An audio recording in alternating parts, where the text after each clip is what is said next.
Hello everyone. Me, Ninada MS, and my teammate Kirtana R are working under the guidance of Raghunandan sir, and our project is based on an ultrasonic repeller mounted on an UAV. India stands second largest in having an arable land, but due to increase in menace of birds and animals, farmers of our country are experiencing 30 to 40% loss in their crops annually. Therefore, we have come up with an innovative solution in which a repeller is placed on an autonomous drone. And according to the literature survey that we have done, we have drawn few conclusions. Namely, few systems used static repellers. The main disadvantage of this was that animals or bird species got adjusted to this acoustic sound. And in other few existing systems, chemicals were used which affected the animals, birds, and even humans. Okay, now I'm going to explain about the methodology. There are three basic stages: frequency generation, amplification, transducer output. In frequency generation, our circuit can produce multiple frequencies, and the frequency produced is fed to the amplifier circuit. It amplifies the signal so that there is no loss due to attenuation. The amplified signal is then given to the transducer. This entire frequency producing circuit is placed on a drone, and it is mounted in such a way that it can produce acoustic sound from any fixed angle. Since our entire system is in motion, it can repel animals, birds, insects from any part of the field, and thereby it outstands the existing systems. The demonstration of the drone and the circuit is shown in the next presentation.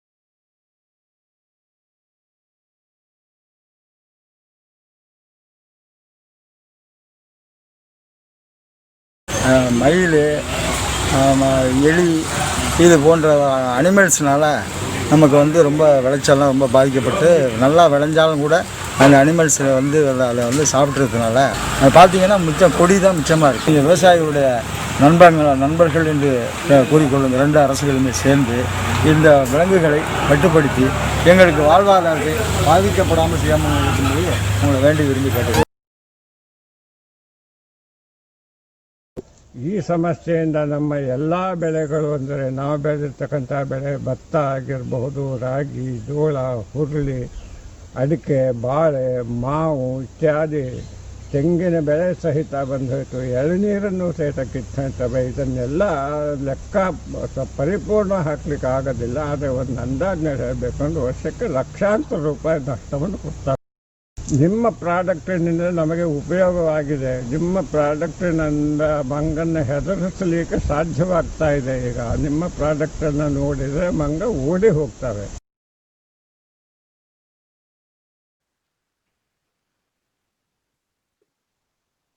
Hello everyone, my name is Bhumika S. Ravish. My teammates are Nivedita and Sanjana. Today we would like to present our topic comparative analysis of MOSFET and CNT FETs under the guidance of Dr. Raju Ajare sir. Now coming to the topic, first of all, what is MOSFET? The MOSFET stands for metal oxide semiconductor field effect transistor, and it is also called as insulated gate field effect transistor. Now coming to the CNT FETs. A CNT FET is nothing but a nanoscale device that can provide low power integrated circuit with high performance and high power density. Now coming to the literature survey, the MOSFET behave abnormally in the nanoscale. The MOSFET turns on at 0 volt below the channel length of the 45 nanometer. This phenomenon is called premature turning on of MOSFET, and the MOSFET face short channel effect below 45 nanometer channel length.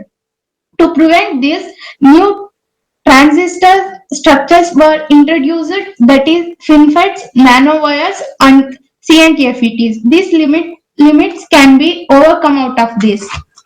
However, the research is processing towards improving carrier transistor channel region. One possible option is to use carbon nanotubes to realize high channel mobility devices. We can finally overcome out of this challenge. The researchers are able to make confidence-based devices available. Now, now coming to the methodology, we plotting graphs of CNT-FET characteristics and MOSFET characteristics by using Abacus tools available on NanoHub and online simulation of characteristics graph of MOSFET and CNT-FET is related.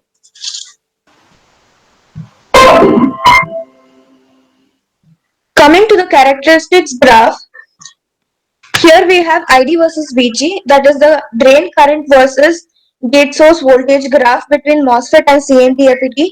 Coming to the MOSFET graph, we have mainly three regions, that is the cutoff region, saturation region, and the ohmic region. In the cutoff region, MOSFET is off and it will function as an open switch. In the ohmic region, it is used as an amplifier, and in saturation region, it is used as a switching device. CNT-FETs conduct electrons when a positive bias is applied to a gate and hole. When a negative bias is applied, the drain current increases with increasing magnitude of an applied gate voltage. Like other FETs, the drain current increases with an increasing drain bias unless the applied gate voltage is below the threshold voltage. Here we'll talk about drain characteristics. Drain characteristics is ID versus VDS. ID is the drain current and VDS is the drain source voltage. When VDS is increased, the drain current should actually increase, but it is controlled by the VGS when applied.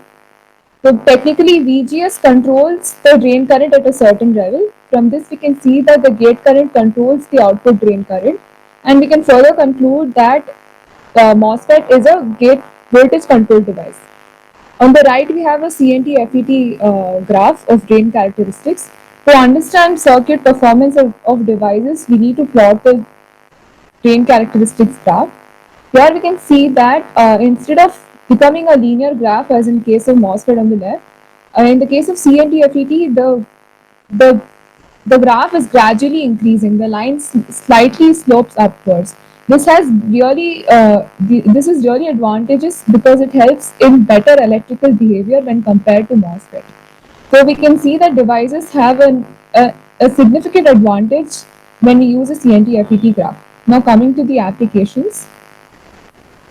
There are many applications of CNT-FET. It's used in the field of medicine, information technology, nanorobots, energy, chemistry and environment, consumer goods, military and security applications, and foldable electronics. Coming to the conclusion that we have derived from this PBL, the MOSFET has become the most important device or the integrated circuit in semiconductor devices. The theme of semiconductor technology is scaling down the size of the transistor and increasing the integration of transistors in a single chip. The advanced semiconductor device has been scaled down to nanoscale, where we have seen that the CNT-FETs hold good and work well, and the device size is further shrinking as predicted. In order to make devices available at nanoscale, we must prefer CNT-FETs. These are few papers and articles that we have researched about and referenced. Thank you. So, hello everyone. I, Rohit, along with Anubhav, Purushottam and Kaushik have chosen to make a dark sensor. A dark sensor uses a LDR in the circuit to light up the bulb once the ambient light decreases. The main aim of this project is to save the power.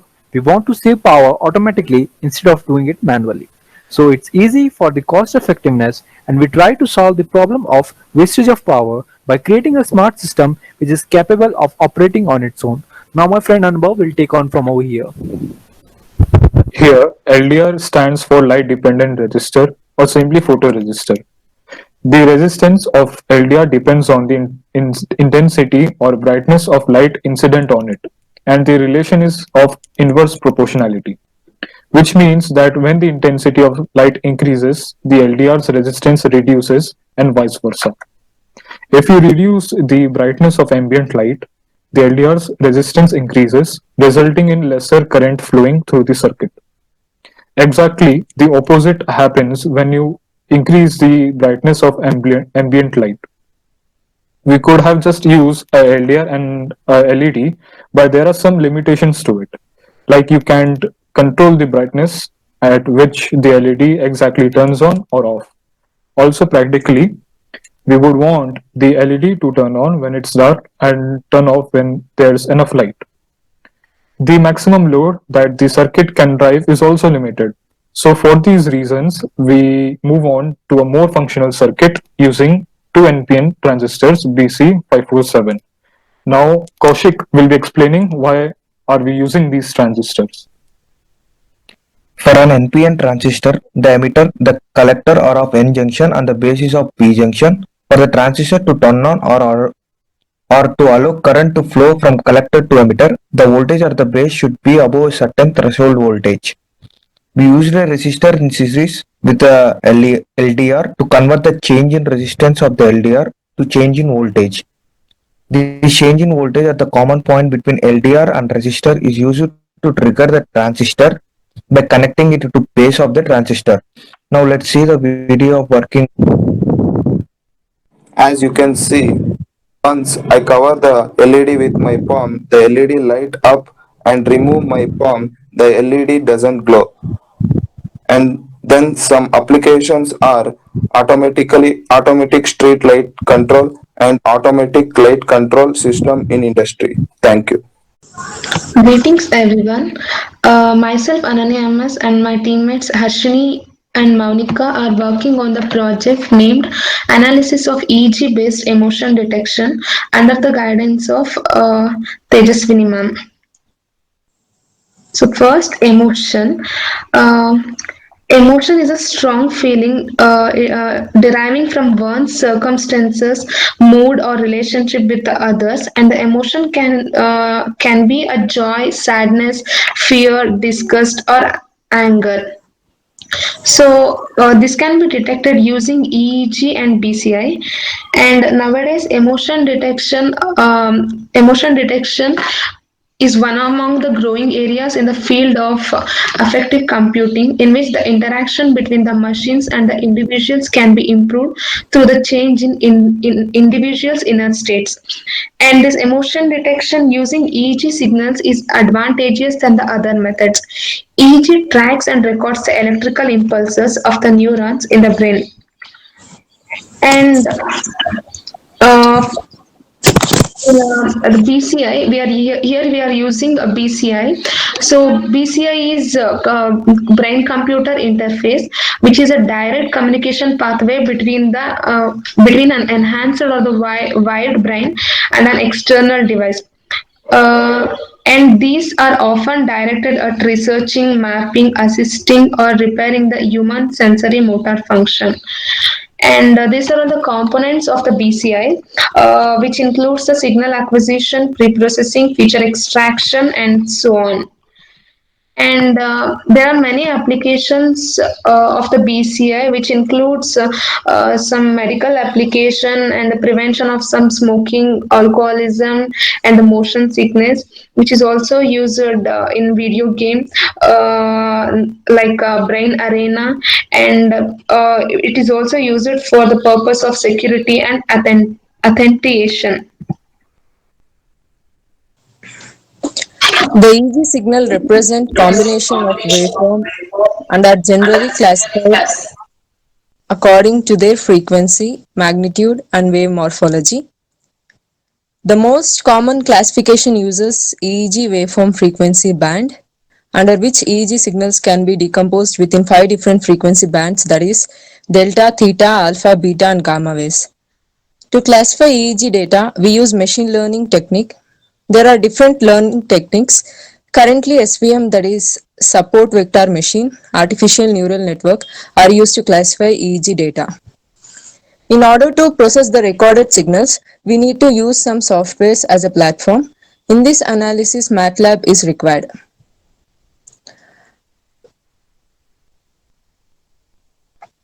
MATLAB is a powerful tool, especially with signal processing toolbox. In order to classify different emotions, we need to record EEG signals from different subjects and then process them to extract different features. MATLAB has functionality to when we simulate this program, the extracted features are obtained in channels, that is according to the column wise.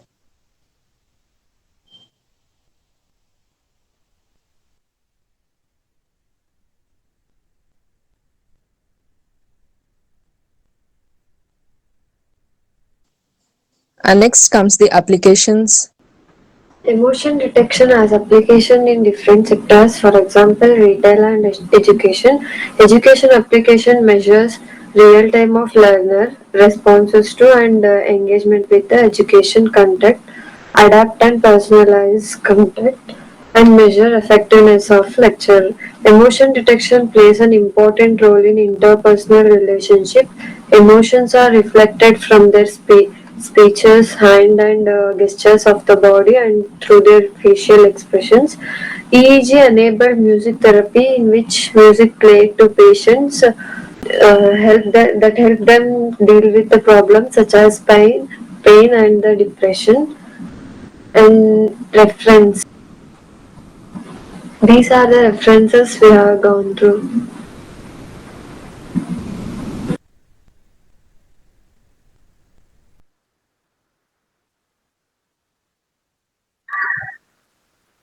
In the modern world, we see the need for a lot of energy. In our attempts to satisfy our needs, we look for creative solutions for energy production. The fulfillment of electrical energy needs today is still based on coal consumption, which is both a non-replenishable source and harmful for the environment. Hello everyone, we, Ananya Patak, Neeraj, Diksha and Aditya Patil, under the guidance of Dr. Seema Singh, are here to present a project of sound to energy converter. Electricity is something that has become a requirement these days, and we have come up with a technique to obtain it from sound. We can use piezoelectric materials which convert pressure waves into voltage signals. This technique can be used to power battery banks, street lights near traffic signals, and other noisy areas such as airports and many more. Noise as can be described as unwanted sound waves which are originated by human activities. The sound energy can be utilized to produce electrical energy. After having read multiple research papers written on the related topics, we learned about the relationship between voltage produced and conditions such as frequency, distance from the sensor, etc. Here is a graphic which shows the decibel of sound in our day-to-day activities. Some crystals possess appropriate charge symmetries. The application of pressure can cause the development of voltage across such crystals. The force applied causes the centers of positive and negative charges in the crystal to separate. This separation of the charges makes the overall crystal produce the voltage. The rest of our circuit traps this voltage and helps us make use of it. Here is the block diagram of how that works. Eventually amplified signals are passed through rectifiers and regulators to stabilize our output. We have replaced the piezoelectric material here with an AC source and a variable resistor. We are clipping this input signal to obtain a clipped AC voltage which does not change with change in amplitude. This signal passes through the operational amplifier and the rectifier circuit present to yield a constant output. A capacitor filter is used to eliminate any existing ripples. We are still working on the efficiency and construction of our project and are determined to help people meet their electricity needs while not harming the environment simultaneously. Thank you.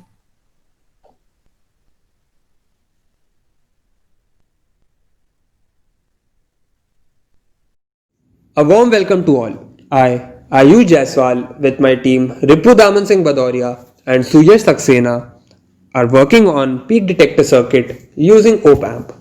Now, op-amp stands for Operational Amplifier, which is an high-gain direct coupled differential amplifier used for mathematical operation such as addition, subtraction, multiplication and division. Now defining peak detector. Peak detector detects and holds the most positive values of attained by the input signal prior to the time when the switch is closed. Now, how does it work? The operation can be explained as follows. Assuming the switch is open if output voltage is less than input voltage. The op amp output V is positive so that the diode conducts and the capacitor charges to the input value at that instant as it forms a voltage follower circuit. Second case, when output voltage is greater than input voltage, op amp output V is negative and the diode becomes reverse biased. Now let us see some application of peak detector. It is used in ASK demodulation and it is extensively used for low frequency enveloped detection in AM modulation. Here we set the VE voltage to 15 volts and also the VCC voltage to 15 volts. Now using the oscilloscope we will observe the output. We connect the port A to the output and port B to the input to compare the output and input voltages. The input will be 1 kHz and 5 volt. After we start the simulation, double click on the oscilloscope to observe the output. We will ground the input to observe the output peak value. As you can see, this is the output peak value. Change the scale per division to 2 volts per division, also the time scale. As you can observe, we have a triangular wave generated. Now convert the input side to the DC so that we can compare the input and output. Change the scale per division to 2 so that both scale per division will be same and we can compare the input and output. We can see that the peak value is same as the peak value of the triangular wave. The channel A value is 5.002 volts whereas the channel B value is 5 volts, which is almost the same. Hence the peak detector works. Everyone, this is our project name is detection of temperature and humidity using IoT under the guidance of Bhanu Prakash sir. This is the hardware setup of our project. The main objective of our experiment is finding room temperature and humidity, and we are uploading that into the internet. Through the internet, wherever we are there, we can find the temperature and humidity in that particular place.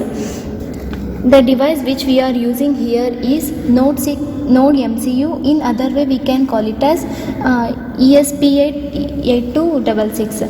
So this is the particular simple board which is having a microcontroller and a small memory with the inbuilt Wi-Fi facility. Now we'll see the sensor. Which is having a 3 pins. The first one will indicate the voltage, middle one is always indicate the output, and the other one is the ground. We have to connect that to in similar way where I have connected. The output of the white wire is connected to the D3 and black wire is connected to ground. This is red wire indicates the voltage. Next, we'll connect the wire to our system. So this is the program of our project. The program we are done using the Arduino version 1.8.8 something. Then we used some codes here. After running this program, we'll get the graphs like this. So this is both are the graphs of temperature and humidity. We'll get the temperature and humidity. We'll get these graphs using ThingSpeak. So this is the temperature and humidity at present time. Thank you. Good afternoon, everybody. We are Group 8, and I'm Preeti from 3rd Sem ETE, and my group members consist of Roshan, Ashish, and Nikita. And I'm going to take you through the introduction and methodology of the project, which was guided by Siddiq sir, the microcontroller-based dam automation. We all know about the manual supervising of a dam, and this project will take you to the design of the embedded system of the microcontroller dam. Now moving on to the methodology. So this system consists of a set of sensors connected to a stepper motor through an 8-bit microcontroller. The water level is detected based on the feedback from the sensor given using which is implemented using a digital ICs 7404 and 7408. This data is further fed back to the input of the microcontroller, then later on to the stepper motor, which controls the movement of the dam gates. The water level is also shown using a LCD display. So now the requirements. These are the components which we have used in our project.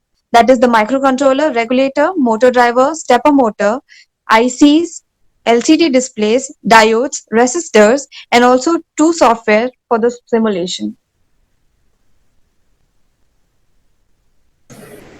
Here we are analyzing the water level feedback circuit. The keys here represent the water level in the dam. So when the water in the dam reaches a low level, the low level of output is given in the circuit.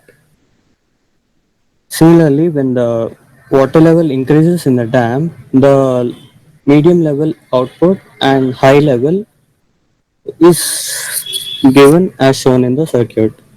So when the water level increases in the dam and reaches overflow level, a buzzer is a buzzer goes off as a warning system, and output of overflow is given in the circuit. So these outputs are given to another circuit which will be explained by Roshan.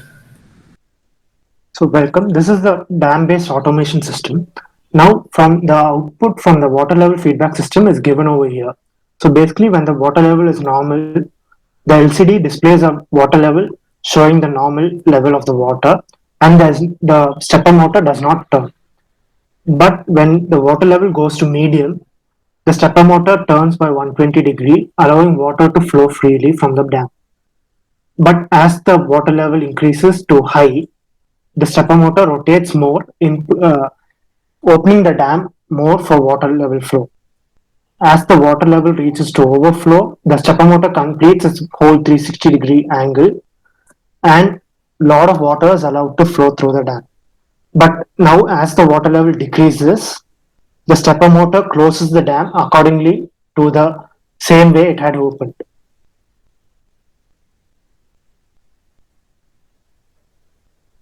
And when the water level reaches normal, the stepper motor is back to position and the dam gates are closed.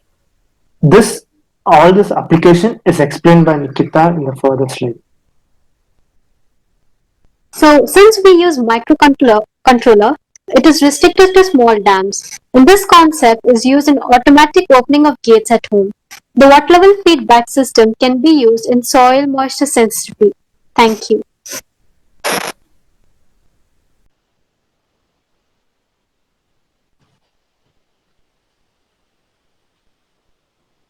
A warm welcome to everyone. I, Harshraj, along with my teammates Anupam Srivastava, Anurag Ghosh and Shubham Chakrabarti, under the guidance of Professor Mallikarjun Goda sir, are going to present on the topic Automated Telecommunication Chatbot.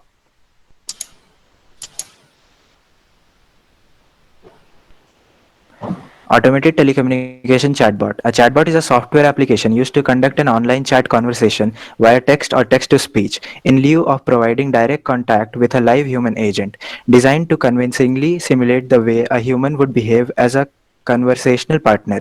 Chatbot systems typically require continuous tuning and testing, and many in production remain unable to adequately converse or pass the industry standard Turing test.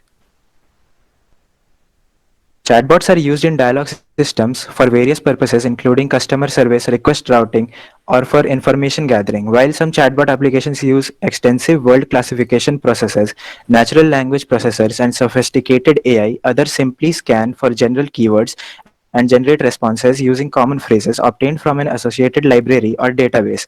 Most chatbots are accessed online via website pop-ups or through virtual assistants. They can be classified into usage categories that include commerce, e-commerce via chat, education, entertainment, finance, health, news, and productivity.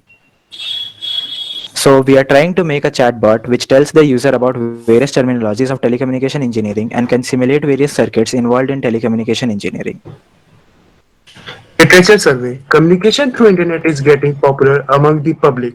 Apart from using telephones and sending mails, people can now communicate with each other through chat. It is a technology that supports human-to-human communication over the past few years. There is an increase of trend of communication through internet through the chat. Through it, people can chat, send messages, images, URL, and files. For example, Yahoo chatbot, which was created in the early 90s, was exclusively available only for Yahoo users. It allows the users to create public chat room, send text messages, and use emotions. But with the advancement of the technology, chatbot in its new form came into the picture. In it, whatsoever is the command given to the chatbot, it will function in accordance with it. So, we are trying to make a chatbot which tells the users about various terminologies of telecommunication engineering and can simulate various circuits involved in telecommunication engineering. Most of the contents and data will be taken from TRI. Methodology. We began our project by learning HTML and CSS, later on moving to Node.js, which will help us in completion of the backend of our chatbot. Further, we will add common FAQs and deploy the bot to our website, which will be hosted on Azure or Heroku. As we will gain more knowledge, we will upgrade our project by adding circuit simulation and mesh analysis. The requirements for this are HTML, CSS, Node.js, Dialogflow, and Heroku or Azure. So for the applications part, the first is market research. The way market researchers get in touch with respondents is changing, as many respondents may prefer to be contacted on WhatsApp or the Facebook Messenger. Instead of having a dedicated survey app, many research firms are developing chatbots to have personalized, engaging conversational surveys with respondents to improve the experience and increase the completion rate. Second, e-commerce. The e-commerce industry is also improving shopping experience with chatbots. Customer can now search and shop more conveniently with the help of chatbots. eBay has invested in chatbot technology with their ShopBot, a virtual shopping assistant that helps customers find the items they want at desired price range. The third is legal industry. Chatbots have also shown their practicality in the legal industry as well. They are a great way of optimizing work processes to save both lawyers and their clients time and money. Montreal-based law firm Axio launched a smart virtual assistant called IVA to help future immigrants. IVA, Immigration Virtual Assistant, makes the process of immigration most easier and less stressful. The fourth is companionship. Russian technology company Endurance developed its companion chatbot for senior people and patients with Alzheimer's disease. The primary function of the chatbot is to be a virtual companion, to speak with senior people on general topics like weather, nature, hobbies, movies, music, news, etc. The chatbot asks questions, react to the answers, can speak on various topics, and share interesting news and facts from Google. The fifth is content delivery. Media publishers have realized that chatbots are a powerful way to engage with their audiences and monitor engagement to gain valuable insights on reader interest. Chat with the CNN and Wall Street Journal chatbots and Facebook Messenger and receive the latest news directly in Messenger without having to visit their websites. The references we have taken up, one from LT Spice and second the virtual lab. This is the prototype of the bot in which we are working on. In this bot, there are three commands. Before using command, you have to use prefix question mark. The three commands are question mark help. In this command, if you don't know anything about this chatbot, it will show other commands how to use it. So other command is question mark list, and after that you have to mention the number of list you want to see, like list 4. So this is the set of questions, and if you want to select a particular question, you have to type question mark REQ and the question number. After that, it will show the answer of the question. Now I will show you the website in which we will host our chatbot. Let me give you a little walkthrough what we have done here. So in this, as you can see, we done something like parallax effect. In this, we use something positioning and little JavaScript using CSS. After that, There is a small code we used. In this, we use an animation effect using CSS and JavaScript. And this is the two project we have showcase. We have showcase which we have done in the quarantine. Let's talk about the effect we used in this showcase. We use jQuery and CSS and JavaScript. We use position effect and vertical effect both to circulate this image, and this particle is mainly done by jQuery. And this is the motto of our team which we follow.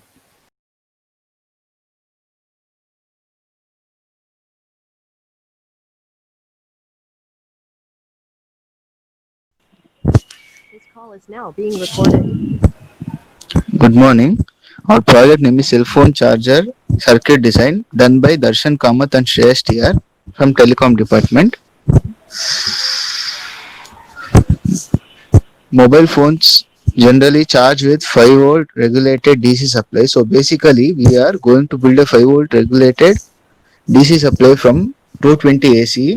This DC supply can be used to charge mobiles as well as the power source of digital circuits, breadboard circuit, ICs, microcontroller, etc. The circuit mainly consists a step-down transformer, a full-wave bridge rectifier, and a 5-volt voltage regulator. We can divide this circuit into 4 parts. The first part is step-down DC voltage. Step-down DC voltage, as we are converting 220 volt into 5 volt DC, we need a step-down transformer to reduce such high voltage. Here we are using a 9091 amps step-down transformer which converts 220 voltage AC to 9 volts AC. In the transformer, there are primary and secondary coils which step up or step down the voltage according to the number of turns in the coil. The voltage rating should be more than the required voltage. Means if we need 5 volt DC transformer, 5 volt DC transformer should at least have a rating of 7 volt because the voltage regulator IC at least need 2 volt more.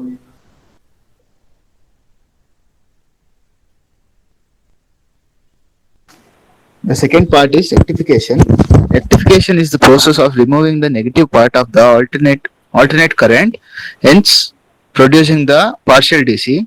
This can be achieved by using 4 diodes. Diodes only allow current to flow in the one direction. In first half cycle of AC diode, D2 and D3 are forward biased and D1 and D4 are reverse biased, and in the second half cycle D1 and D4 are forward biased and D2 and D3 are reverse biased. The combination converts the negative half cycle into positive. A full wave bridge rectifier component is available in the market which consists that combination of 4 diode internally. Here we have used these components. This is the waveform of full wave bridge rectifier. The third step is filtration. The output after the rectification is not a proper DC. It is oscillation output and has a very high ripple factor. We don't need that pulsating output. For this we use a capacitor. Capacitor charge till the waveform goes to its peak and discharge into load circuit. When waveform goes low, so when output is going low, capacitor maintains the proper voltage supply into the load current, hence creating the DC. Now, how the value of this filter capacitor should be calculated? The formula used here is C is equals to I into T by V, where C is the capacitance to be calculated, I is the maximum output current, which is considered as 500 milliamps, and T is 10 milliseconds. These are the steps required for calculating the capacitance value for our circuit. This is the waveform which we get after the filtration is done. The next part is voltage regulation. A voltage regulator IC7805 is used to provide a regulated 5 volt DC. Input voltage should be 2 volts more than the rated output voltage for proper working of IC. Means at least 7 volts is needed, although it can operate in input voltage range of 7 to 20 volts. Voltage regulators have all the circuitry inside it to provide a proper regulated DC. Capacitor of 0.01 should be connected to the output of 7805 to eliminate the noise produced by transient changes in voltage. This is the waveform for regulation. This is a circuit which we are going to stimulate in the multisim and show the output. Thank you.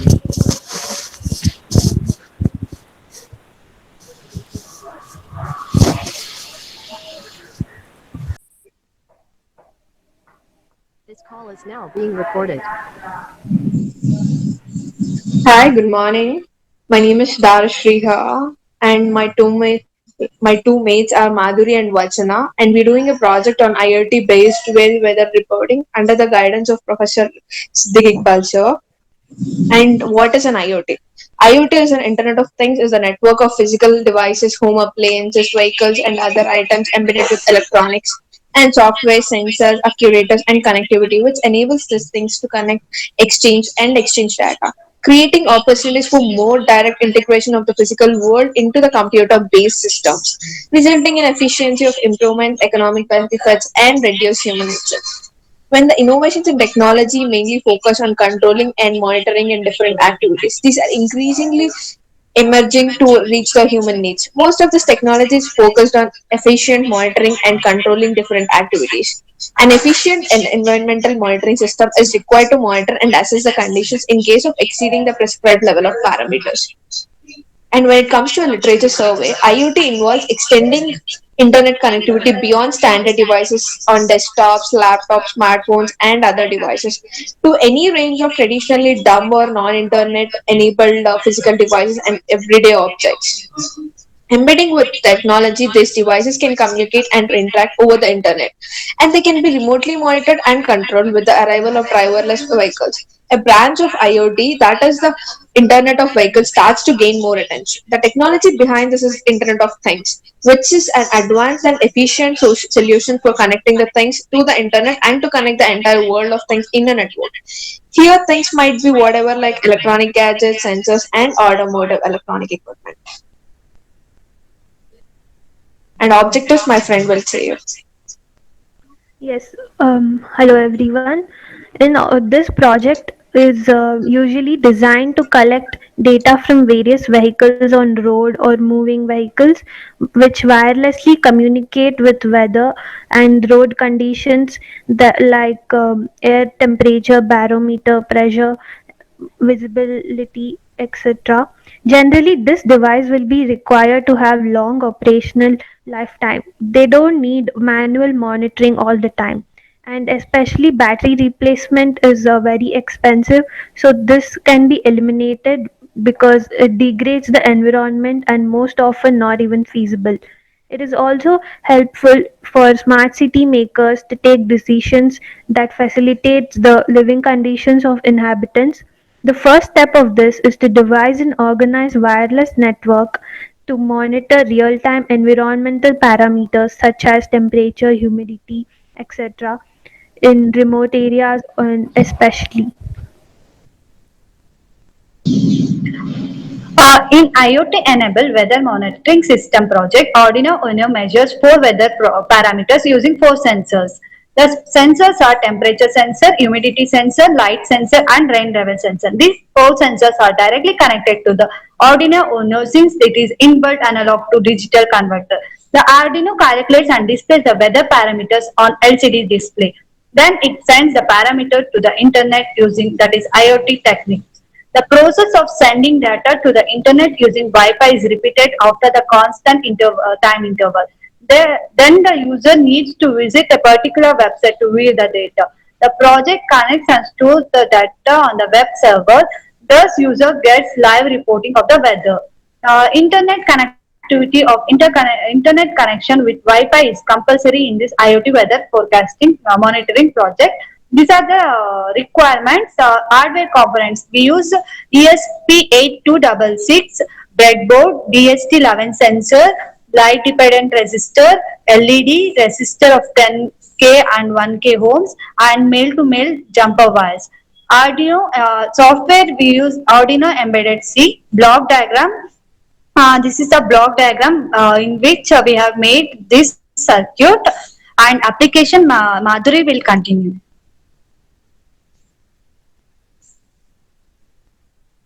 Yes, when it comes to application of this project, it is very useful for farmers. The weather forecasting plays a very important role in the field of agriculture, and this project also helps for monitoring weather at places like volcano, rainforest. It is quite difficult for humans to stay for a long time at such places or even areas where radioactivity is exposed. As Arduino has 5 analog inputs, we can add a fifth parameter, that is weather monitoring. And these are the references which is used. Thank you. Hello everyone, myself Navyashri, Akanksha and Tanushri are working for a project called Sensor-Based Control of Compost Machine under the guidance of Dr. Seema Singh. With the world population increasing, the amount of waste generated also increases. To deal with this increase in waste, waste management is necessary. Here depicts an image where Bangalore residents are supposed to pay an amount of Rs 200 for garbage collection from January 2021. It's not a problem of Bangalore only. Every big cities face the problem of garbage. In fact, cities like Mumbai face more severe level of garbage problem than Bangalore. The main reason for this issue is high and dense population. Since lack of people live in a small locality, disposal of waste has become a big problem. Due to this problem, we have come up with this project. Further, Tanushree will proceed. After reviewing several papers and reports, most of them are focusing on the reduction of the waste by composting. But composting is a process that requires continuous monitoring because if ignored, the compost will not be produced. Usually, it was done by humans as they check the compost every now and then. Using the advancement of technology, the system design eliminates the interference of humans by taking care of all the parameters by introducing microcontroller that provides necessary actions to make it a completely automated process which is simple and affordable to develop. Here are the hardware requirements. On or switch for schedule, ESP32 microcontroller, DHT11 temperature and humidity sensor, HCSR0 for ultrasonic sensor, relay, 9-volt adapter, 1440 RPM motor, 8 chassis plates. Software compiler is Arduino IDE. Now Akanksha will continue. Here is a project prototype. The project prototype is divided into three phases. In phase 1, collection of waste in a 20 kg bin is done, shedding and waste reduction by 5%. In phase 2, the waste is transferred into the composting bin. Waste reduction is by 60%. Liquid manure discharge is of 2 to 3 liters. Here shows the prototype circuit with LCD module display, moisture and temperature sensor, node MCU with a 12-volt batteries. Motor starts when certain temperature or moisture level is attained and the shaft starts turning. In phase 3, compost drying and formation of granules is done. Waste reduction is by 10%. By the time bin 1 is full, the second bin completes the process. The bin 2 is now ready. Liquid discharge during the process is extracted from the tab below the bin. After composting the bin, the compost is complete and can be taken out from the bin. Here are the applications of our project. Thank you. This call is now being recorded. A warm welcome to each one of you. This is a research-based project on single electron transistor by Naividya Mohanty, Nishkala BK, Vandana SH under the guidance of Dr. Raju Hazare. Transistors are the basic building blocks of all the electronic systems. They have shaped the modern world. The dimensions of these transistors have shrunk to incredibly small size. That means we are talking about nanotechnology. Single electron transistor is the most fundamental three-terminal single electron device which offers low power consumption and high operating speed. During our research, we found this paper from Military Institute of Science by MZ Azhan, where we got abundant information about SET. In today's world, the best alternative for MOSFETs is SET. So what exactly is a SET? SET is a three-terminal device in which only one electron flows through the quantum dot at a time. We'll be explaining the construction and the working of SET in detail going forward. So here are some terms you have to be familiar with. Those are quantum tunneling, quantum dot, gate source voltage, and column blockade. The construction part of SET goes as follows. SET, it's a three-terminal device which consists of source, drain, and gate, and it works on the principle of column blockade and quantum dot effect. The SET consists of a metallic island placed between two tunneling junctions connected to a drain and a source and has a gate electrode as in a normal FET transistor. The tunneling junctions are simply a thin oxide layer between the island and the electrodes. The quantum dot is a really crucial part of this whole device. The quantum dot is an island of semiconducting matter. This is made up of materials like aluminum arsenide or germanium arsenide. This acts like a tiny capacitor, and we know that the energy stored in a capacitor is given by Q square by 2C, where Q square is the charge and C is the capacitance. Here, the charge we know is the charge on an electron. So, now the energy stored in this particular quantum dot is going to be equal to E square by 2C. This energy is stored in the quantum dot. Now, for an electron to pass from source into the quantum dot, we need to apply enough voltage to overcome that energy between the source and the quantum dot, which is known as the Coulomb blockade. After we put enough voltage at the gate and the Coulomb blockade breaks down, we put enough voltage only for one electron to pass. So after the Coulomb blockade breaks down, only one electron comes into the quantum dot. After it's there in the quantum dot, the voltage at the quantum dot increases, and now the electron is going to flow from a higher potential at the dot to the drain. So it flows from a higher potential to the lower potential into the drain. This same process repeats again, and the next electron follows the same path, and hence the current flows in the device. So this is the IV characteristics of SET. As my friend told, we need a minimum threshold energy of E square by 2C for the electron to hop from source to drain, from source to quantum dot. When the electron hops, we see the current flow. Here are a few differences or reasons why SET is better than MOSFETs.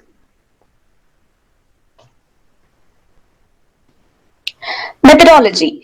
Since it's a nanoscale device, there are no enough tools to simulate SET, but we analyze the behavior of this device to the transfer characteristics graph and by using the parameter transconductance, which tells us how fast the device can switch off or on. The applications of SET is very much useful in today's world and for the future. The main application of SET opens path for quantum computing, and many other applications are charge sensor, super sensitive electrometer, detection of infrared radiation, and ultra sensitive microwave detector. So what we conclude from our research is that SET is a highly sensitive device, and it is really fast and uses very low power consumption. It has very low power consumption. When I say it is highly sensitive, we find out this is due to the nature of a single electrons transformation, and it is a fast switching device because it operates highly on how sensitive it is, so it is very fast. And SET has proved its value as tools in scientific research. The resistance of SET is determined by electron tunneling, and the capacitance depends upon the size of nanoparticle. The main problem in nanometer era is the fabrication of a nanoscale device. Thank you. Thank you. Thank you.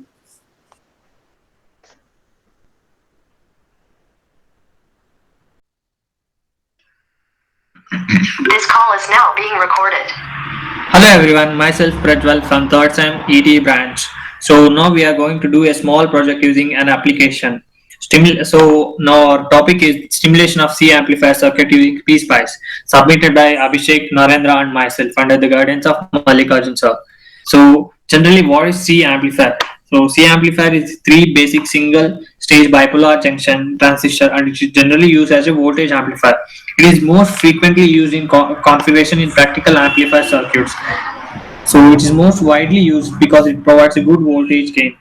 So generally known as the voltage divider biasing. So we have taken the input as base terminal, output as collector. Output is collected from the collector terminal. Emitter is terminal is common for both the terminals. So this is the general C amplifier circuit. where R1 and R2 the resistor chosen to give a proper biasing voltage. RA is the resistor used for thermal stability. RL is the resistor used at the output. C1 is the capacitor used to separate the AC signal from the DC biasing voltage and is known as the coupling capacitor. C2 is used to block DC signals. So from here, my friend Abhishek will take over. Yeah. Hello guys. We are going to design the above circuit using the software tool known as PSlice. Here we have designed the same circuit using the PSlice, and then we will stimulate for the above shown values. On stimulation, we will get an output graphs. These are the two expected output graphs. One is the transistor response, another one the frequency response. In the first one, transistor response, the red line indicates the input voltage and the blue line indicates the output voltage. And between these two input and output voltages, there is an exactly 180 degree of phase shift. This is 180 degree of phase shift is just because of increase in the current as the biasing voltage increases. And now due to this increase in the current, there will be a decrease in the output voltage as the voltage across the collector increases. And now we are going to discuss some applications or advantages of this circuit. It is used in a RF circuit and it is used as a current amplifier just due to more current gain. The same amplifier is used in radio frequency transistor circuits and it is most commonly used in low noise amplifiers. And now we are going to the stimulation part, which will be shown by another member of our team.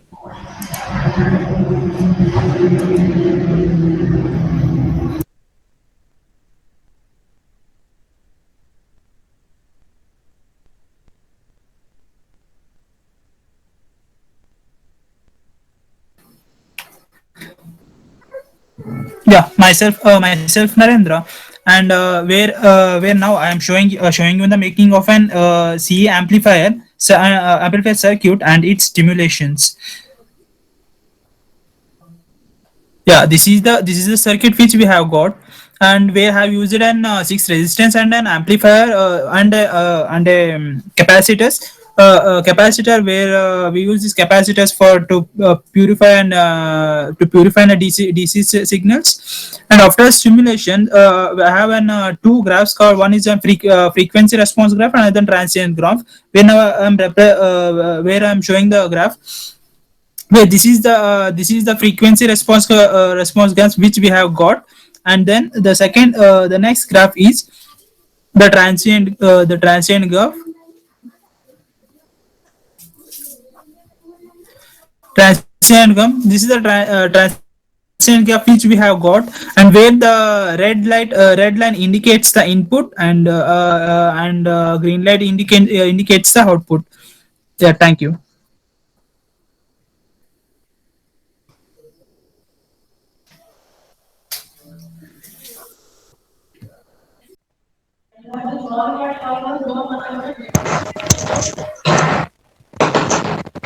So hello everyone, me Sukhad and two of my friends, that is Alfred and Anirudh, and we are from third sem electronics telecommunication department. So we have chosen a project that is gas sensing and prevention alarm system. So under the guidance of Soumeshri ma'am. So I would like to give a little introduction on this project.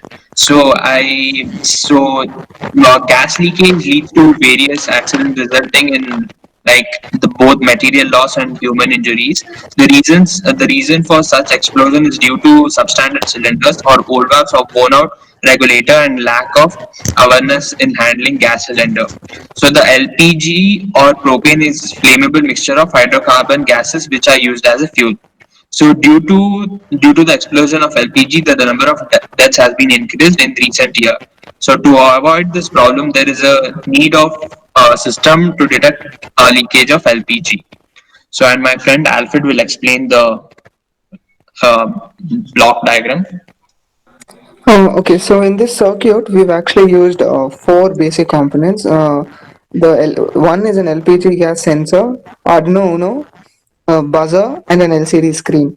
So this LPG gas is the input in this circuit, and it senses if there is any presence of any gas around it. And then when it senses the gas, it sends an information or a message to the Arduino Uno, which has been programmed with a code. And then the output is shown on the LCD screen and buzzer. The LCD displays a message based on the information sent by the sensor. If it has detected the presence of some kind of gas, it says alert and evacuate, following which the buzzer generates a beep sound. So this application is used in a lot of industries when it comes to the hotel industry, or when it comes to chemical laboratories and places like that. So now my friend Ani will demonstrate how it works. So I'm just gonna demonstrate this, but before I'm just gonna tell how it works. So gas sensor is a device which detects the presence or concentration of gases in the atmosphere. So based on the concentration of the gas sensor, it produces a corresponding potential difference by changing the resistance of the material inside the sensor, which can be measured as the output voltage. So I'm just gonna show how it works. I'll show the code before.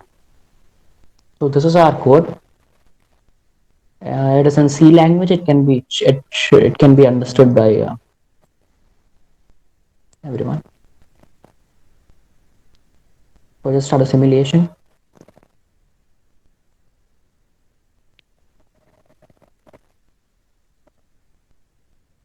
So yeah, now you can see a message displaying that safe all clear with a LED green LED bulb. So I'm just gonna bring a gas near to the sensor. So the white color is our gas sensor. I'm just gonna bring the gas near to it.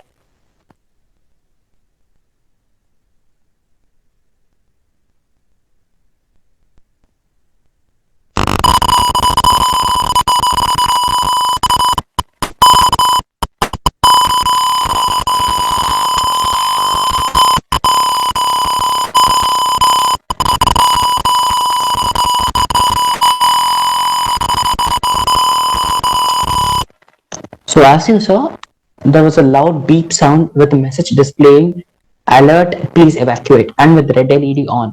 So this is our project, and we have improvisations in future, which we're gonna add some GSM modules which gonna send messages to the owner of the particular house or that industry, telling that there's a gas leakage, please fix it. Or if the owner is not in town or is outside, he can't come back so fast.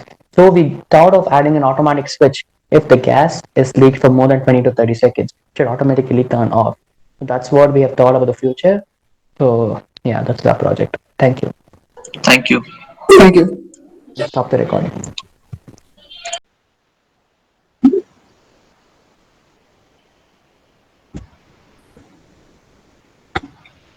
Okay, good morning to one and all present here. Myself Indrakshi, my teammates Jayashri, Thanushri. Under the guidance of Tejas Cinema, we are doing a project based on a novel algorithm to detect stress using EEG signals. So I will be talking about the brain-computer interface. Coming to the introduction, what is brain-computer interface? It is a technology which allows a human to control a computer and other electronic devices with a thought. And this is done using electrodes to detect the electrical signals in the brain, and then that is fed to a computer. Then the computer translates these electrical signals into a data, which is used to control a computer. So what is BCI? And it is a direct communication pathway between the brain and an electrical signals, and the signals are read from the brain and then translated into a digital form. This is how BCI would be working. This is based on the stress. Joshua would be talking about the stress induced in the laboratories. So stress can be induced in the laboratories in two ways. The first one is troop color white test. So it is a reliable method that has been used in a laboratory to induce stress to the subject. And the second way would be explained by Tanushri. Yeah, mental arithmetic test. In this, the main aim is to present study is to collect the electrical activity of the brain using EEG data from subjects performing cognitive workload tasks, and the program will be executed by Indrakshi. Okay, I will be talking about the database we have been collected and how the program we have executing. We have been doing this with using the MATLAB software, and the data we collected was in the PhysioNet, in which the EEG signals were recorded monopolarly, that is using single electrodes, using Neurocom WEG23 channel system. And the silver to silver chloride electrodes were used, and the notch filter was used to attenuate the signals within the narrow band of frequencies. Under this, we had 35 subjects in which uh, the data with the suffix 1 were the recordings of the background EEG of a subject, that is before mental arithmetic task, and then the subjects with the suffix 2 were the recording of EEG during the mental arithmetic task going on. So there was group G and group B, in which group G were of 24 subjects and performing good quality, and group B of 12 subjects performing a bad quality. And the data format we extracted was in the EDF format, that is European data format, and this is the program that we would be using for our project and extracting the output from it. I would run the program and show the output we get here. The n equals to 9100 is the rows, that is the data, and the number of channels, that is 22, that is the columns over here. The data we extract are in the matrices format.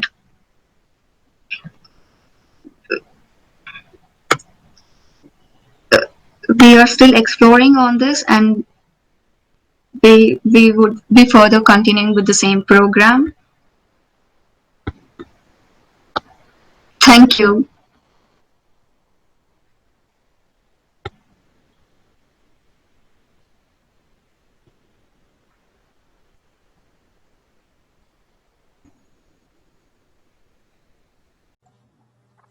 Hi everyone, myself Manushri N, and my team members are Chandrika, Subiksha and Simran are here to present our project, a patch antenna for Bluetooth, WLAN and X-band application using defective ground structure.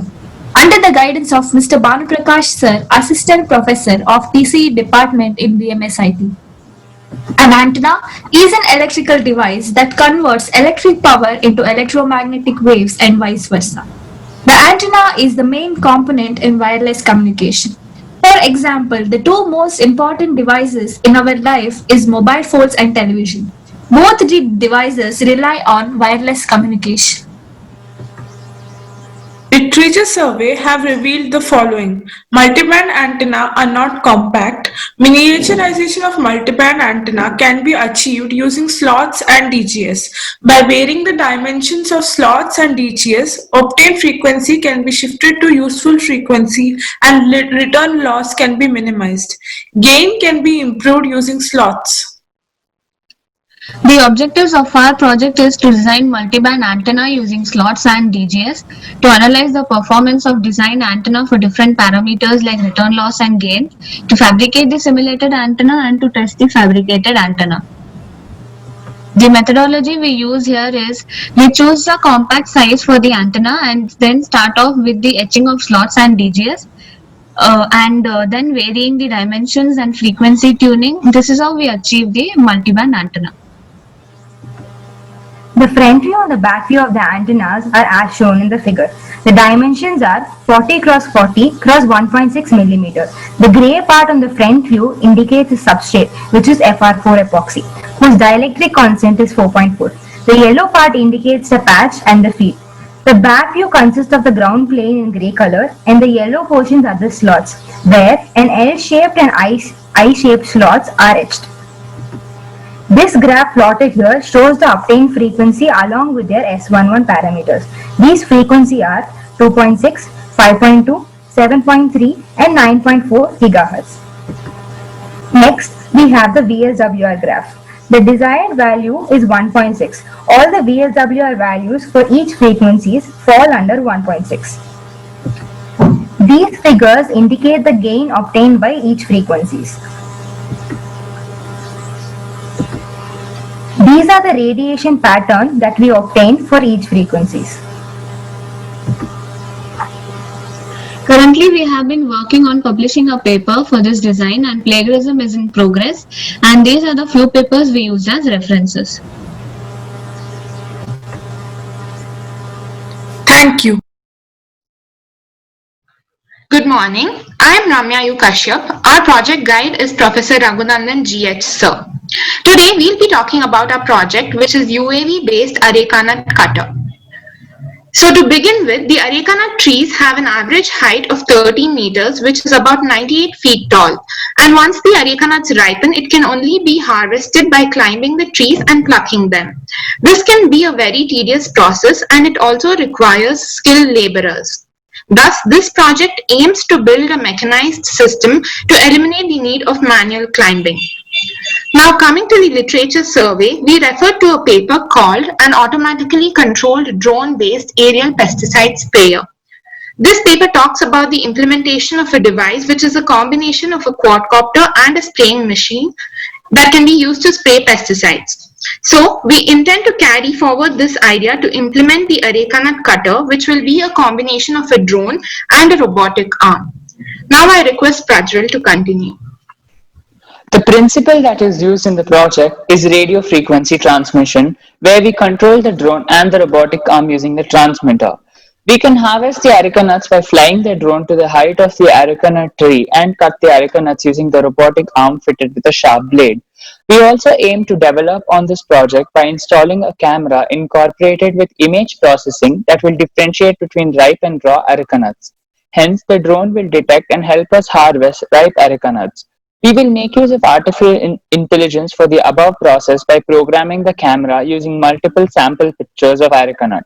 Also, we are aiming to improve the interface between the farmer and the drone with the help of a mobile application that can be used to control the drone. In this way, a farmer with a smartphone can fly the drone and harvest with ease. This is our progress so far.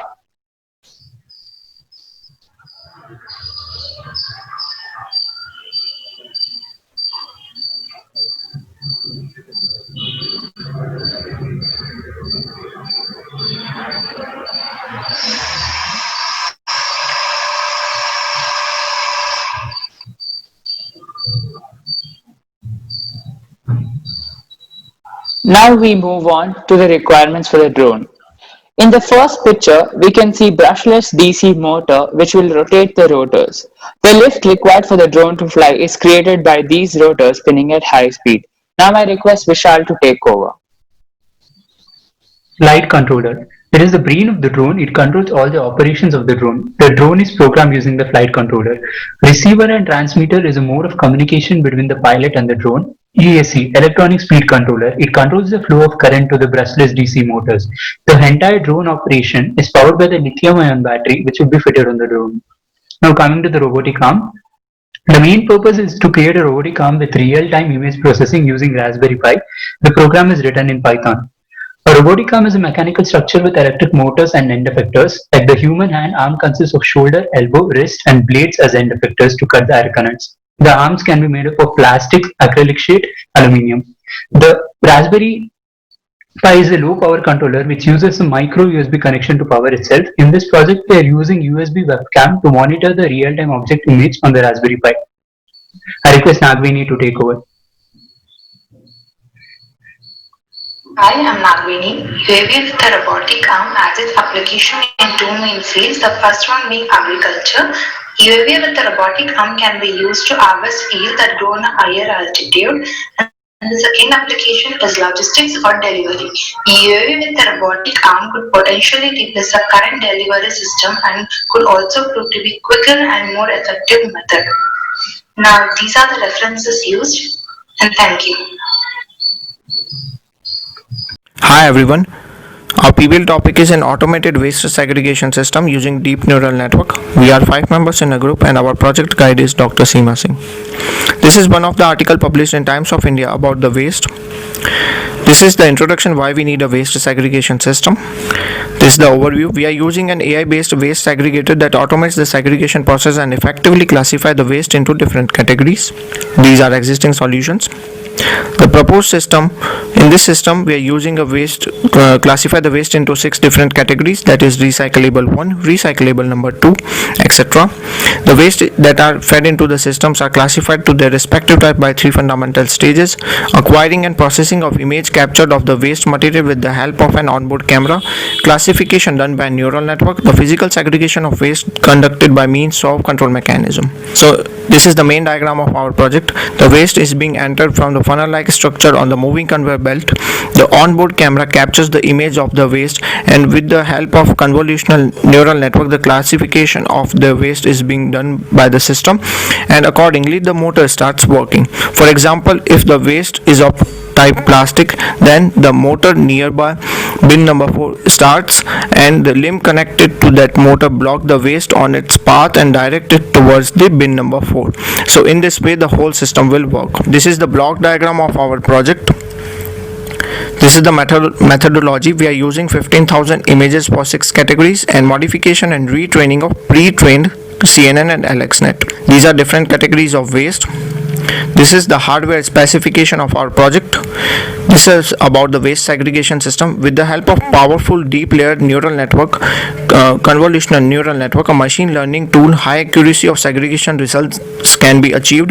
The network must be trained for various waste categories using appropriate data sets, creation of database with 15,000 images for 6 categories, modification and retraining of pre-trained CNN and AlexNet. So this is about the convolutional neural network.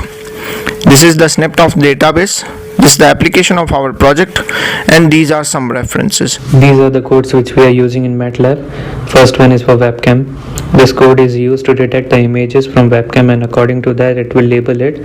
The second code is used to control the servo motor, which helps in collection of waste in respective bins.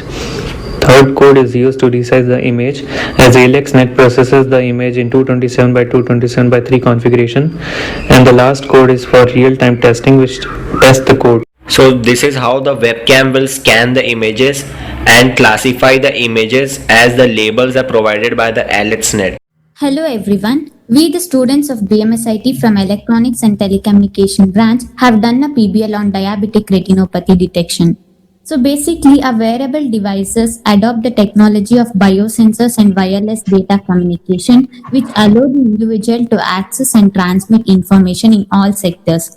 Already there are such inventions which detects individuals' heart rate and BP. Here we are trying to implement on detection of diabetic retinopathy. It is an eye disorder caused by diabetes. It is important task in retinal fundus image in eye. The early detection of this can eventually reduce the risk of blindness of a patient. Let us move on to the typical flowchart for detecting diabetic retinopathy.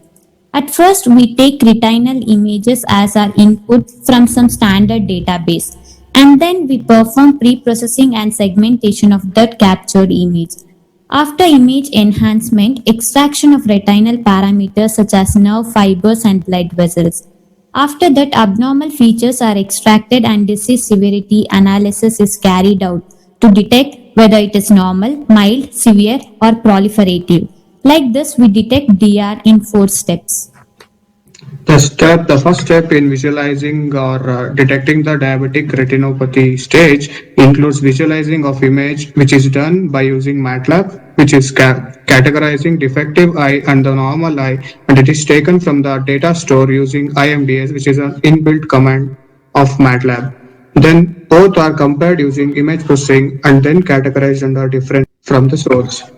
The diabetic retinopathy detection and classification using image processing is done in several stages, which includes input of fundus image, then it is enhanced in green channel image, wherein the contrast of image is increased in CLA-HE image. After that, the morphological operation is done to get the edge detection at the final stage, where we can see segmented retinal blood vessels in a proper manner detected.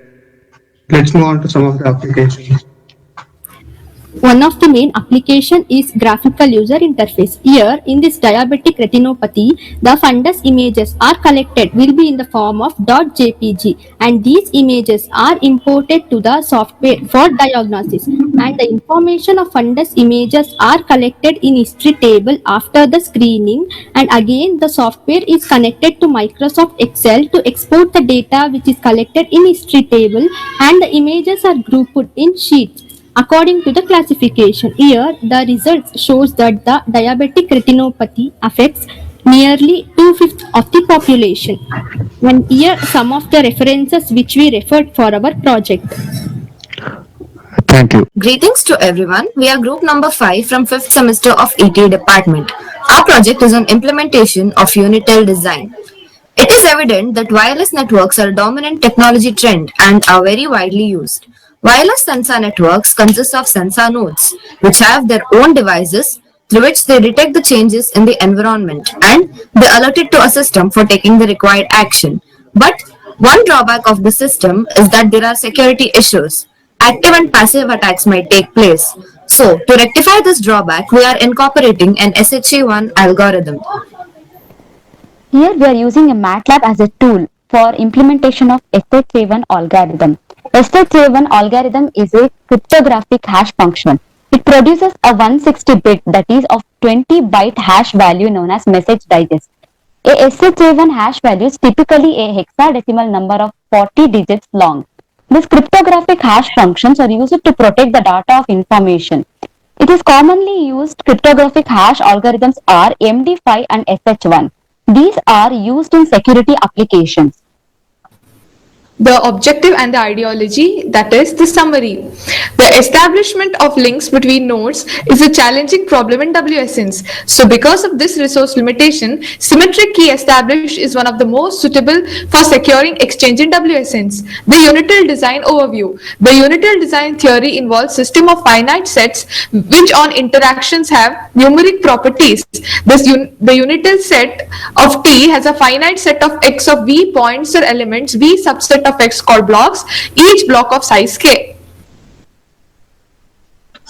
The main reason that we are implementing the SHA1 algorithm into MATLAB is because the Unitel services that created SHA1 algorithm thus provides the key distribution property or mapping property that directly helps us to produce each of hexadecimal individual values for every message bit we have.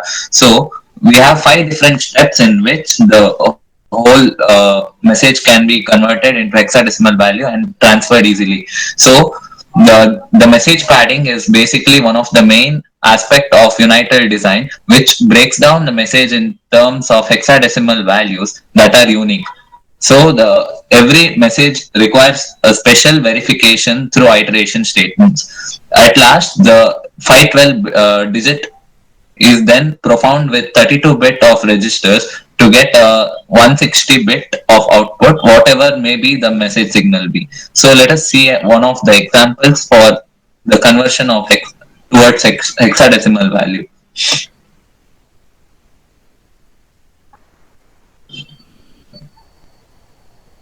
We can see that we have a prototype function in which the required message has to be printed down, and we also have the output in terms of hexadecimal and decimal values.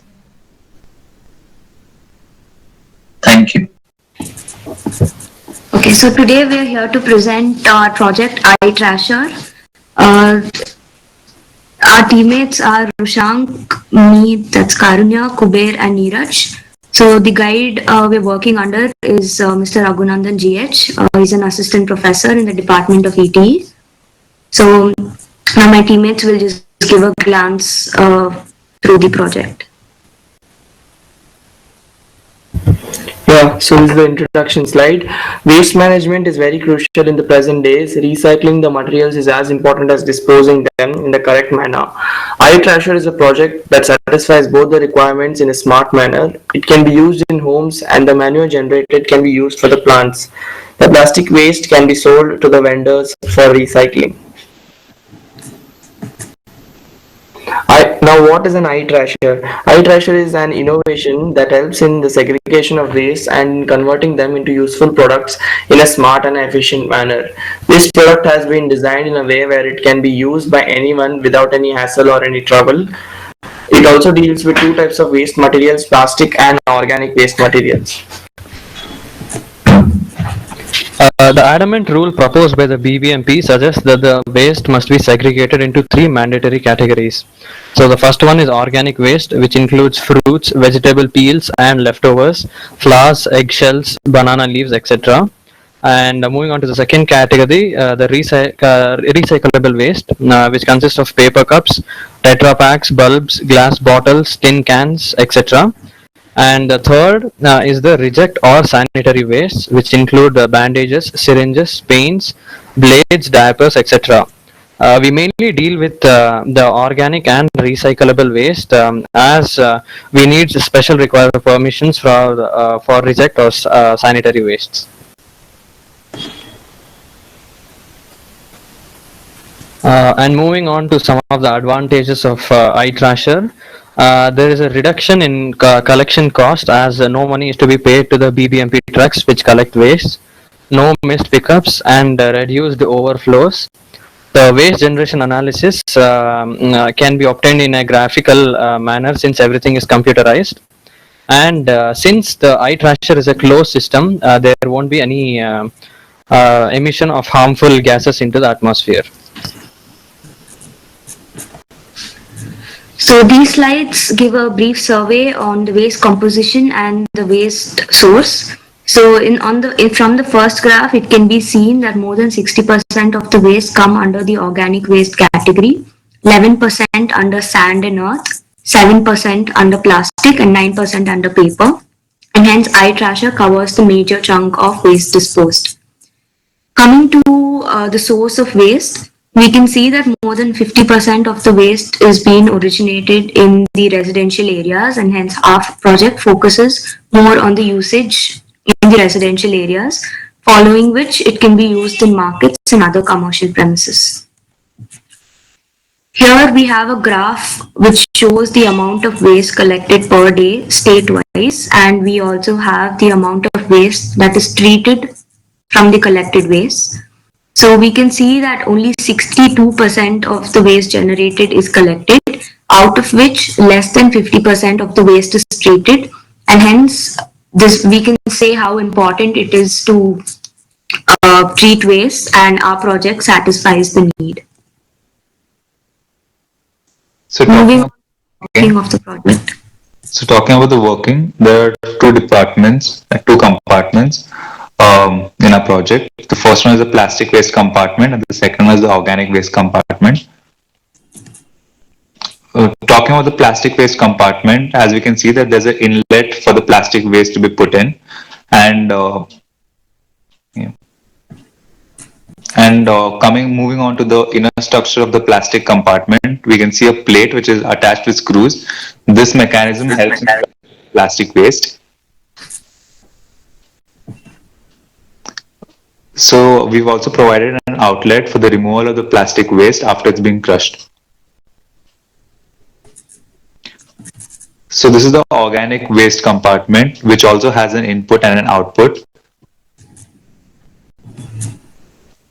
Looking at the inner structure of the organic waste compartment, we can see that there's a mixer and a shredder. So this shredder shreds the waste which is being put in, and the mixer grinds the waste and also mixes it when constant heat is provided simultaneously along with the microbes. So after the mixing is done, a plate slides and all the organic waste moves on to the tray and gets converted to the compost, and that's a removable tray, so which can be removed. So as you can see that the tray can be removed and the organic compost can be removed from the tray. Thank you. Hello, myself Girish Kher, and our project is IoT based smart lighting system. So our guide is Miss Pratibha, Assistant Professor ETE Department, and our teammates are Manoj Bhatt, Gautam Agade and Chandan K. So let's go to the introduction part. The project aim is for designing and executing the advanced development in embedded systems for energy saving of streetlights. So basically streetlights are controlled manually. A person or some manual source is need to on or off the lights during day and night times. So we have used lots of energy by this process. To avoid this, we have some advanced technology here. By this, streetlights are controlled automatically on during night times and off during daytimes. So we have some special feature here, so we can access it through internet also. So next, my teammate Chandan will continue. Hello, I am Chandan. I am going to explain the literature survey of this project. Here the GSM technology is used and it is helpful in manual switching off on of the street light using GSM. Here the system controls the intensity of the street light by dimming and the brightness, the intensity on the detection of any object using PIS sensor. And here the paper is used and the paper is focused on the necessity of the automated street light system, and this is a peculiar way of implementation with embedded system tools. And here the piezoelectric sensor is used to detect the movement of the object on the street instead of using IR sensor. And here the microcontroller is used as the brain to control the process involved.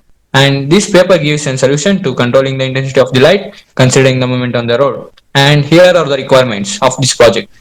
IR sensor, LDR, Arduino Uno, relay, rectifier, LCD, Wi-Fi module, and solar panel. And the next concept will be explained by my friend Manoj Bhatt.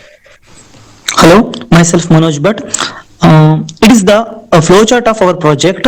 Then next we talk about methodology. The sensors is used to sense the real-time status of the solar panel, and it sends the current using the current sensor. And we attach the DC motor to the solar panel because LDR it is attached to it, and the solar panel receives the maximum intensity of the light at each instant, and the relay acts as an driver to the motor, and the Arduino is connected to the sensor, LDR and relay, and analog signal from the sensor and LDR acts as an input to the Arduino, and the output signal is given to the relay. It is based on the LDR's input and solar parameters like power, current and voltage parameters, which are calculated from the current signal, which is displayed on the LCD, and it is uploaded to the web server, and then we get the each and every information of the power usage by it using the web server. Then next topic will explain Gautam Megade. Hi, I'm Gautam Megade. Here is the application of IoT based project: factory digitalization, product flow monitoring, inventory management, safety and security, quality control, and packaging optimization. Last one is logistic and supply chain optimization. And here is the reference of our project. Thank you.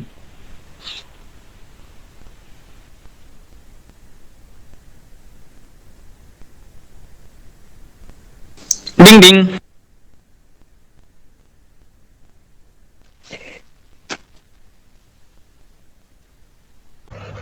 Hello everyone. So this is the PBL presentation submission from group 10. The basic idea behind our project is that we'll use IoT to monitor a temperature of a certain thing, and the temperature will be displayed in your mobile phone or on a web page. So this is the literature survey. This is the methodology we used. And coming to the hardware requirements, we are using ESP8266 main board for the temperature monitoring system, and we'll use Python for the main code and HTML for the web page. And coming to the application, it has various applications, but the main thing we thought for this project is that in this corona time we can use this project, let's say at an entry point, to sense the temperature of a person, and you'll get the temperature at a distance without coming in contact in your mobile phone or your web page. It has also various industrial applications, and this is the reference we used. And this is our group. Myself, Sanket Sinha, Gayatri, Tipanna and Danish. We have all collaborated to make this project possible. Thank you. Hello everybody, my name is Kanda and our project is Gesture Control Smart System for Deaf and Dumb. The communication between a dumb and a hearing person is really a challenging task. It's harder for both of them to communicate. So here we have tried to develop a tool which helps in building communication and making it easier for the deaf and dumb to communicate. We all know that hand gestures, facial expressions and body postures are the critical communication modes for them. So now what exactly the system does is that the interpreter makes use of the glove-based technique comprising of flex detectors and instrument sensors. When the hand sign of the controller matches with the pre-stored inputs, symptom has been found by the sensors. Now coming to the methodology of the project, which can be further understood using referring the block diagram. Initially, the deaf or dumb person will perform some hand gesture which will be detected by the MEMS sensor, which will produce varying voltage, which can then be inputted to the gesture recognition PIC, which is going to be the Arduino board in our case, which is then fed into the display unit, which is LCD, and also the speech can be retrieved in the form of speakers. There are digital ports which has two modes of operation, coaching mode and operational mode. In coaching mode, the gesture is formed by the user. In operational mode, the information is being compared with predefined values. There are two ways of communication in which the deaf and dumb people will receive the text, whereas the normal people will be able to listen to the voice message. Now we will examine the code that we are going to load onto the Arduino board. We are using the MP6050 MEMS sensor. Then we have a setup function to do the initial setup. Then we have a check settings to check all the circuits and the pins are rigged up correctly. Then we have a function that performs a loop. As you can see, it reads all the analog pins. Then we have we use if statements and else if to see the axis and the flex value given by the flex sensors, which then can which detects the gestures and can be mapped onto a code. Requirements for this project are the data glove, the microcontroller, MEMS sensor and LCD display. The data glove consists of two detectors, the flex sensor and the measuring device sensor. The output of the measuring device sensor is detected by the lean detection module, whereas the output of the flex sensors and overall gesture of hands is detected by gesture detection module. We use a microcontroller Arduino UNO R3 here. The values X, Y and Z plates gets stored in this board of Arduino. The MEMS sensor used here is the accelerometer that measures acceleration by measuring change in capacitance. The LCD display used here is connected to the entire system board. The voice message from the people is converted to text message and gets displayed in the LCD.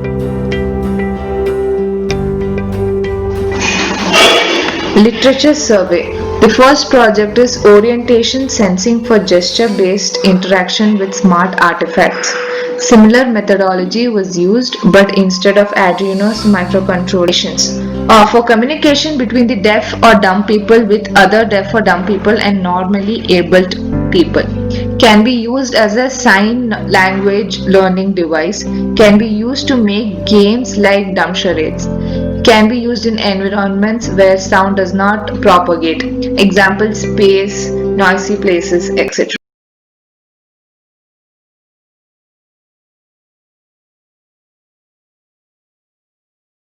Number plate detection. With rise in AI technology, image processing and detection has been developing rapidly.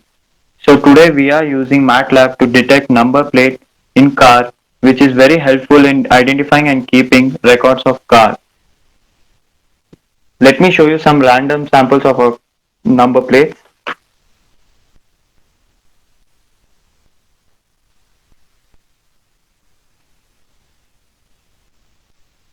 We will use random images of car with number plate to see if our program detects it. To do that, we will be using image processing.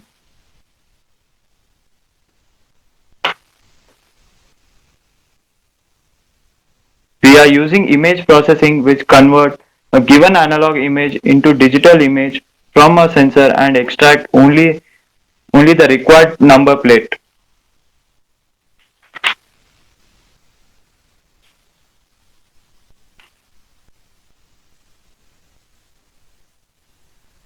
we have written a code in MATLAB for detection of number plate of cars.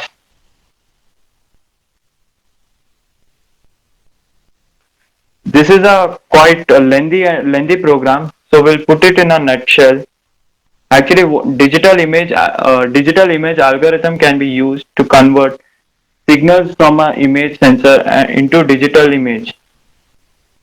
It improves the clarity and removes noise and other artifacts. Let me run the program.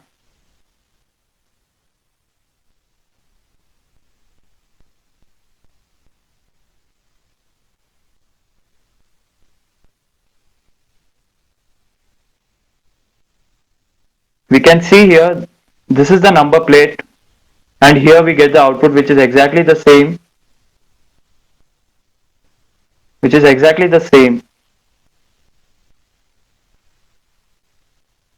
And in the program we can see here image1 PNG. This is nothing but the address of our image, which you can see it here. This is the image1. It is just a basic program. We can further develop it and add to it.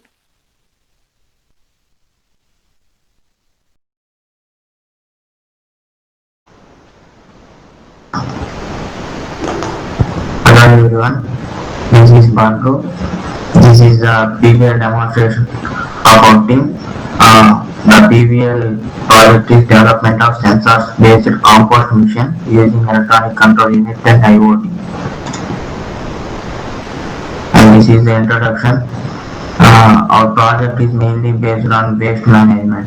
With the world population increasing, the amount of waste generated also increases. To deal with increase in waste management is necessary.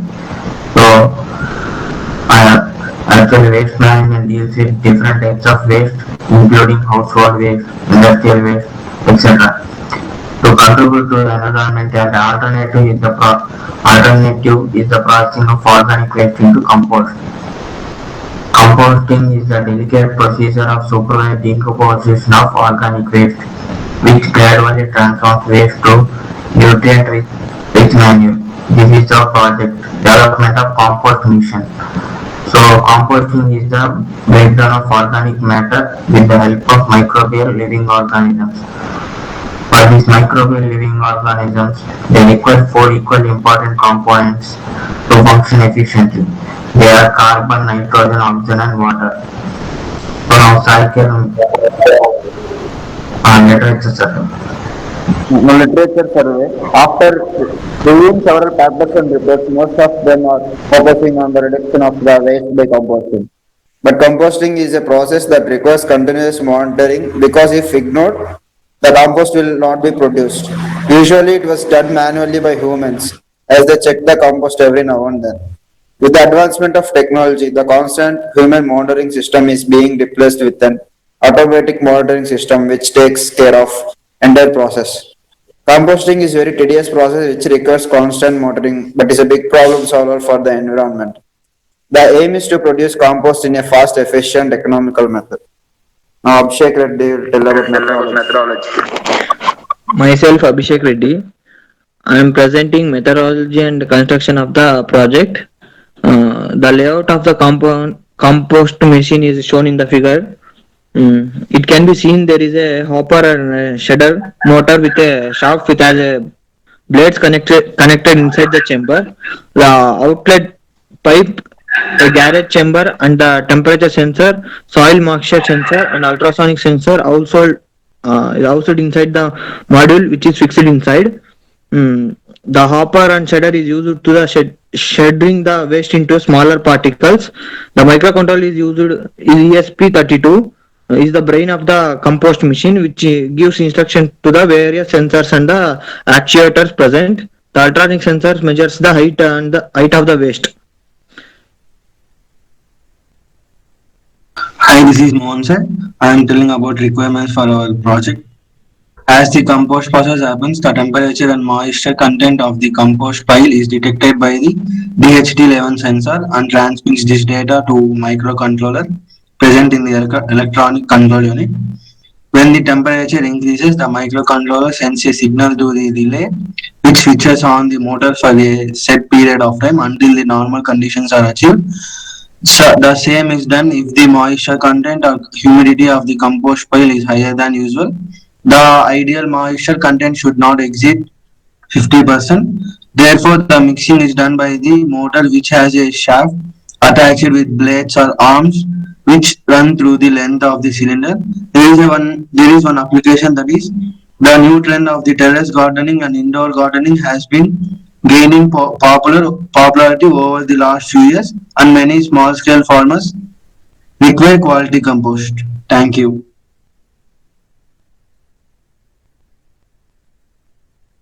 Hello everyone, this is group number 8. As a part of our PBL project, we have made automated dry waste classification and segregation system using neural networks.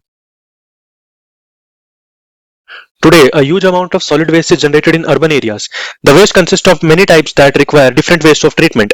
Hence, this mix cannot be treated all at once. The segregation of waste in has been attracting researchers from all fields as valuable materials can be lost beyond recovery. This technique is used to segregate material properly. Objective of this project is to capture image of single waste material effectively and identify it and segregate into the respective bin. We have classified it into two classes. One is recyclable and the second one is organic. The model which we have used here is convolutional neural network, a machine learning algorithm which helps in processing and analyzation of data and images to properly classify them as organic or recyclable. We have used 25,000 image dataset from Kaggle to train our model in Python. As a part of hardware, the segregation part is done by robotic arm in form of servo motor, which segregates the waste in the respective bin. Using Arduino, we are able to control the robotic arm direction, and using IC L293D, it is controlled on both the direction at one time. Then we have the hardware part here. We use an Arduino which drives the servo motor in a particular direction, hence the webcam takes image and classify it as organic or recycle them. The arm carrying the waste moves in the direction of the respective bin carrying the waste and dumps it accordingly. Though this whole process, there is no interference to even touch the garbage, which is the best part of this model and today's generation automation techniques. Based on this prediction of the model, the machine code 1 is for organic, the arm moves on the left side. 0 is for recycle, the arm moves on the right bin. Each bin is connected with LED, and when the waste enters, it glows and finally returns to the initial state until no garbage is there. As we can see here, our motor, and this is the camera. And let's place this bit of peel between the cameras. And when it captures the image and I run the model, when we see this, it's dumped into the organic waste. Now I'll be using a paper bit, as you can see here, and I will run this model. What happens, we'll see which type of waste is it. As we can see, it's classified as recyclable waste. So basic libraries and layers from the Keras, as Kera is an open source library. Then comes the test data. I have tested two images, random image from my dataset, which includes 25,000 images. Then comes the convolution neural network, which has 3 layers in this. After that, from the training set, I have fetched the data, which is called as the test data and the data sets. Then this is a learning rate. This level learning rate are 4. And what happens next is we need to test an image. So this is, as you see, this is a cardboard or a paper bit, and we are going to recognize this by using its low. I have the Arduino connected here. As you see, the output will be low and high. High will be for organic and the other side will be for recycling. It's done the compiling process. Hello everyone, today we are doing wireless mobile battery charger. Portable electronic devices are very popular nowadays. Like they all must be recharged using wired chargers currently being used as the usage of portable electronic devices is increasing, the demands of longer battery devices are also increasing. These batteries need to be recharged and replaced periodically. It is a hassle to a charger or charge the battery after a while, especially when there is no power outlet. And now instead of plugging in a cell phone, we are using a wireless charger This is the emerging technology in our day-to-day life. With the introduction of mobile phones, life has changed rapidly. It is a dream of the radio engineering, mobile phone merged landline telephone systems. These days, mainly advantages in the mobile phones were introduced.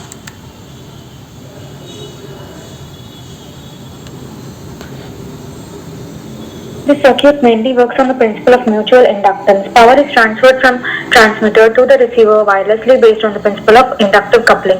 Inductance is a property of conductor in which the current flowing in the conductor induces voltage or electromagnetic force in it or in another nearby conductor. There are two types of inductance: self-inductance and mutual inductance. Mutual inductance is a phenomena in which when a current carrying conductor is placed near another conductor, voltage is induced in the conductor. This is because as the current is flowing in the conductor, a magnetic flux is induced in it.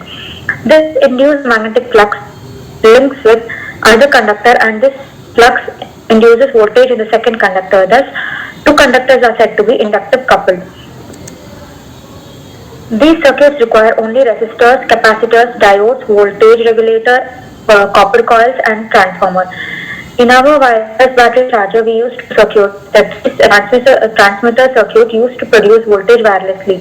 The transmitter circuit consists of DC source, oscillator circuit and a transmitter coil.